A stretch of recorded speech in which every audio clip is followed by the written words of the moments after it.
அந்த யூசுஃபை பாவத்தின் பக்கமாக நிர்பந்தித்த அந்த பெண்ணுக்கு வெட்கம் என்று சொல்லக்கூடிய ஒன்றை அவள் இழந்து விட்டாள். காம வெறி அவருடைய தலைக்கு மேலே வந்துவிட்டது. யூசுஃபை விரட்டி கொண்டு போகிறாள். கதவு திறக்கப்பட்டு விட்டது. தன்னுடைய கணவனை சந்திக்கிறாள். இந்த கட்டத்தில் பேச்சை கதையை மறுபக்கமாக மாற்றுகிறாள். காலத் மா ஜஸாஉ மன் அராத பிஅஹ்லிக சூஅன், உங்களுடைய குடும்பத்தை பாவத்தின் பக்கமாக அழைத்து உங்களுடைய குடும்பத்தை நாசப்படுத்த விரும்பின இந்த வாலிபருக்கு என்ன தண்டனை கொடுக்க போகிறீர்கள் என்பதாக அந்த பெண் ஹஜ்ரத் யூசுஃபை பற்றி அந்த தன்னுடைய கணவனிடத்தில் முறைப்பாடு செய்ய ஆரம்பித்து விட்டாள். இப்பொழுது அல்லாஹ் சுப்ஹானஹு வ தஆலா அடுத்த ஆயத்தில் 26வது திருவசனத்தில் அல்லாஹ் இப்படி சொல்லுகிறான். இவ்வளவு நேரமும் யூசுப் அலைஹிஸ்ஸலாம் மௌனமாக இருந்தாங்க, எதையுமே பேசல. இவ்வளவு நேரமும் அரசரை சந்தித்தார்கள். கதவு திறக்கப்பட்டது. அரசன் முன்னால் நிற்கிறார். அரசன் முன்னால் நிற்கிறார். மனைவி பின்னால் விரட்டி கொண்டு வந்தால் இந்த கட்டத்தில் அவர் அந்த பெண் முன்னுக்கு பாஞ்சி அவளாக முன் வந்து தன்னுடைய குற்றத்தை ஏற்றுக்கொள்ளாமல் குற்றத்தை இந்த பரிசுத்தமான இந்த பாவமே அற்ற இந்த யூசுஃபின் மீது பழி சுமத்தப்பட்ட சந்தர்ப்பத்தில் யூசுப் அலைஹிஸ்ஸலாம் மௌனமாக இருக்கல்ல. அல்லாஹ்வுக்கு எல்லாம் தெரியும் தானே, அல்லாஹ் பார்த்துக் கொள்ளட்டும் என்று சொல்லி அவர்கள் யூசுப் அலைஹிஸ்ஸலாம் மௌனமாக இருக்கல்ல. இது ஷரீஅத்தும் அல்ல. எப்பொழுது ஒரு குற்றம் நம் மீது சுமத்தாட்டப்படுகிறதோ நாம் சுத்தவாளியாக இருந்தால் அதை சுத்தப்படுத்திக் கொள்வது நம்முடைய பொறுப்பு. நாம் அனாவசியமாக பழி சுமத்தப்பட்டிருக்கிறோம். அனாவசியமாக திருடன் என்று சொல்லக்கூடிய பேருநாம நமக்கு சூட்டப்பட்டிருக்கிறது. அநியாயக்காரன் என்ற பேருநாம நமக்கு சூட்டப்பட்டிருக்கிறது. நாம் யாருக்கும் அநீதி இழைக்கவில்லை என்றிருந்தால் நாம் மௌனமாக இருக்க வேண்டும் என்பது அவசியமல்ல. நம்முடைய பரிசுத்தத்தனத்தை நாம் ஒரு நிரூபதாரி என்பதை நிரூபிப்பது மிக முக்கியமான அம்சம். அல்லாஹ் சுப்ஹானஹு வ தஆலா குர்ஆனில் அதையும் சுட்டிக்காட்டுகிறான். இப்பொழுதுதான் யூசுப் அலைஹிஸ்ஸலாத்து வஸலாம் தன்னுடைய வாயை திறக்கிறார்கள். அவர்கள் சொன்னார்கள், ஹிய ராவதத்னி அன் நஃப்ஸி, உங்களுடைய மனைவி இந்த பெண் தான் என்னை பாவத்தின் பக்கமாக நிர்பந்தித்தாள், என்னை பாவத்தின் பக்கமாக அழைத்தாள், என்னை பாவத்தின் பக்கமாக பணித்தாள் என்று சொல்லி யூசுப் அலைஹிஸ்ஸலாத்து வஸலாம் அவர்கள் முன்மொழிகிறார்கள். அவர்கள் வாயை திறந்தார்கள். சுப்ஹானல்லாஹ். இந்த சந்தர்ப்பத்தில் எப்படி இருக்கும்? மனைவி சொல்லுகிறாள், இவன் தான் என்னை அழைத்தான். வாலிபர் சொல்லுகிறார், வீட்டுக்குள்ள இருக்கக்கூடிய இந்த வாலிபர் சொல்லுகிறார், இல்லை இவர் தான் என்னை அழைத்தார். இந்த இடத்தில் யாருடைய பேச்சை நம்புவது? யாருடைய பேச்சை கேட்பது? வீட்டில் வேலை செய்யக்கூடிய டிரைவர் சொல்றாரு, உங்களோட மனைவி தான் என்னை நாசப்படுத்தினார். உங்களுடைய மனைவி சொல்லுகிறார், வீட்டில் உள்ள டிரைவர் தான் என்னை நாசப்படுத்தினால் எப்படி நடந்து கொள்வது கணவன்? இந்த கட்டத்தில் எப்படிப்பட்ட முடிவை கணவன் எடுக்கப் போகிறார்? ஏன் அன்புக்குரிய சகோதரர்களே, இது நடக்கவில்லையா? இன்று ஏராளமான வீடுகளில் நடந்து கொண்டுதான் இருக்கிறது. இது ஒரு பகிரங்கமான பாவமாக மாறிவிட்டது. இன்று எப்படிப்பட்ட ஒரு யுகம் என்றிருந்தால், ஹலால் இதுக்கு நாங்கள் அனுமதிக்க மாட்டோம், ஹராத்துக்கு நாங்கள் அனுமதிக்கிறோம் என்ற யுகத்தில் நாம் வாழ்ந்து கொண்டிருக்கிறோம். இன்று பெண்களுடைய நிலைப்பாடு என்ன? பெண்கள் என்று சொல்லக்கூடியவர்கள் எப்படிப்பட்டவர்கள்? என்னுடைய கணவன் செய்ய வேண்டிய ஜினாவை செய்யட்டும், பிரச்சனை இல்லை, ஆனால் அவருக்கு ஹலாலான இரண்டாவது திருமணத்தை அனுமதிக்க மாட்டேன். அவருக்கு ஹலால் இது கூடாது, ஹராத்தில் போக வேண்டுமா, அவர் போய் வரட்டும், பிரச்சனை இல்லை என்று சொல்லக்கூடிய பெண்கள் இன்று பூமிக்கு மேல் வாழத்தான் செய்கிறார்கள், இருக்கத்தான் செய்கிறார்கள். எதற்காக வேண்டி? இன்னும் ஒரு பெண் வந்துவிட்டால் சொத்துக்கள் பிரிக்கக்கூடிய கட்டத்தில் பிரச்சனை வரும்.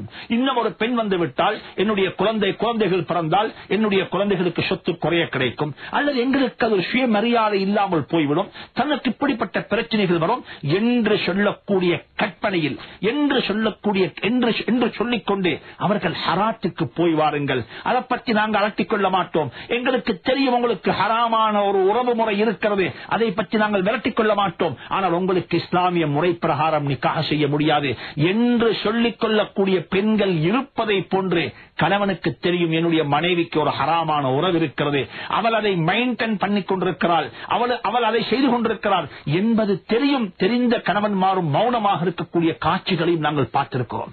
அல்லாஹ் சுப்ஹானஹு வ தஆலா குர்ஆனில் மிக தெளிவாக விளங்கப்படுத்துகிறான். யூசுப் அலைஹிஸ்ஸலாம் வாய் திறந்து விட்டார்கள், நான் இந்த குற்றத்தை செய்யவில்லை, என்னை தவறு செய்யும்படியாக இந்த பெண் தான் என்னை பணித்தாள் என்று யூசுப் அலைஹிஸ்ஸலாம் சொல்லுகிறார்கள். அவள் சொல்லுகிறாள், قالت ما جزاء من اراد باهلك, உங்களுடைய குடும்பத்தை தீங்கின் பக்கமாக அழைத்து நாசப்படுத்த நாடின இந்த வாலிபருக்கு என்ன தண்டனை கொடுக்க போகிறீர்கள்? யாரை சாட்சியாக கொண்டு வருவது? எத்தனை கண்கள் தேவைப்படும்? யாரு? என் கதவுகள் மூடப்பட்டு ரகசியமாக செய்யப்பட்ட ஒரு பாவம். அன்புக்குரிய சகோதரர்களே, அல்லாஹ் ஃபலீஹத்தாக்க நாடிவிட்டால், அல்லாஹ் கேவலப்படுத்த நாடிவிட்டால் அல்லாஹ் மன்னிப்பானாக, அல்லாஹ் மன்னிப்பானாக. எப்பொழுதாவது அல்லாஹ் ஒருவனை கேவலப்படுத்த நாடிவிட்டால் திரைக்கு மேல் திரை, திரைக்கு மேல் திரைகளை போட்டு கதவுகளை மூடிக்கொண்டு நீங்கள் ஒரு பாவத்தை செய்தாலும் அல்லாஹ் கேவலப்படுத்த நாடிவிட்டால் அதை தடுப்பதற்கு யாருமே இல்லை. அல்லாஹ் நாடிவிட்டால் அதை யாராலும் தடுக்க முடியாது. அல்லாஹும்ம லா மானிஅ லிமா அதைத் வலா முஅத்தி லிமா மனஅத். அல்லாஹ் குர்ஆன்ல சொல்லுகிறான், வஷஹித ஷாஹிதும் மின் அஹ்லிஹா.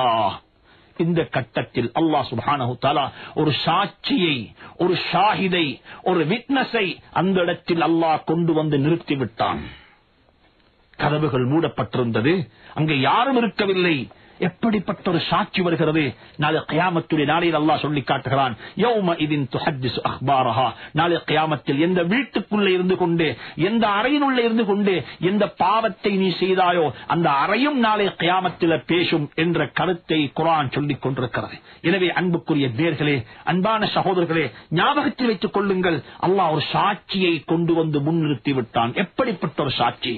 அவர் பேச ஆரம்பித்து விட்டார். எதை சொன்னார் தெரியுமா? சுப்ஹானல்லாஹ், மிகவும் தர்க்க ரீதியாக ஒரு ஆக்கபூர்வமான விதத்தில் தன்னுடைய சாட்சியத்தை, தன்னுடைய சாட்சியை அவர் முன்வைக்கிறார். வஷஹித ஷாஹிதும் மின் அஹ்லிஹா. அவர் சொல்றாரு, சுப்ஹானல்லாஹ், இந்த சாட்சி யாரு?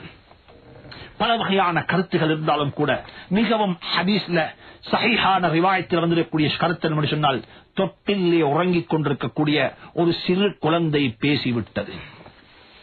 சிறு குழந்தை பேசிவிட்டது. ஒரு சின்ன புள்ளை அல்லாஹ் பேச வைத்து விட்டான்.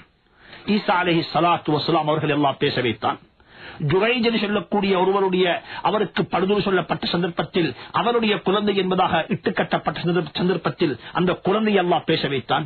இதே போல மூசா அலைஹிஸ்ஸலாம் ஃபிரௌனுடைய வீட்டுக்குள்ள வாழ்ந்த கட்டத்தில், ஃபிரௌனுடைய வீட்டுக்குள் இருந்த கட்டத்தில் ஒரு சிறு குழந்தை அல்லாஹ் பேச வைத்தான். இப்படியான சின்ன சிறார்களை பேச வைத்திருக்கிறான் என்பதை குர்ஆன் சொல்லிக் கொண்டிருக்கிறது.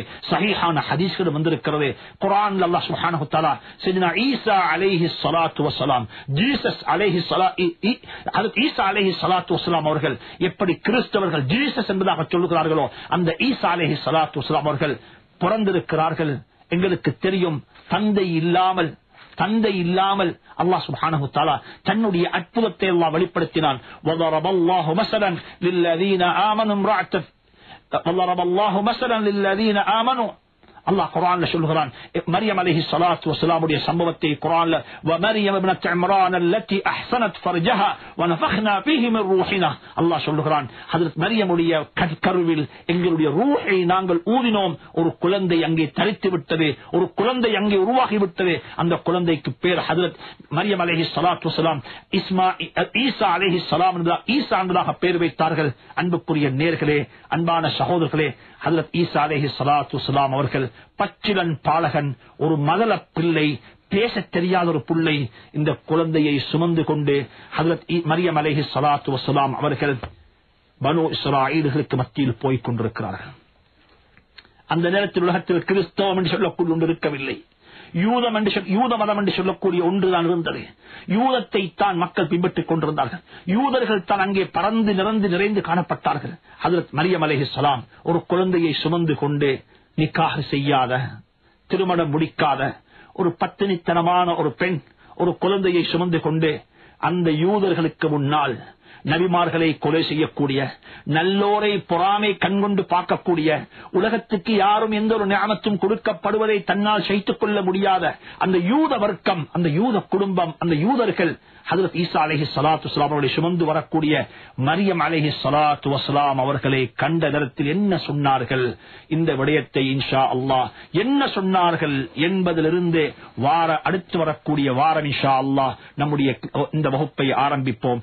நல்லவைகளை படித்து தெரிந்து அமல் செய்யக்கூடிய பாக்கியத்தை அல்லாஹ் நம் அனைவருக்கு நசீபாக்குவானாக. நாயகம் ஸல்லல்லாஹு அலைஹி வஸல்லம் காட்டி தந்த ஒரு குடும்ப வாழ்க்கையை அமைத்துக் கொள்ள நம் அனைவருக்கும் தௌஃபீக் செய்வானாக. வஆகிரு தஅவானா அனில் ஹம்துலில்லாஹி ரப்பில் ஆலமீன்.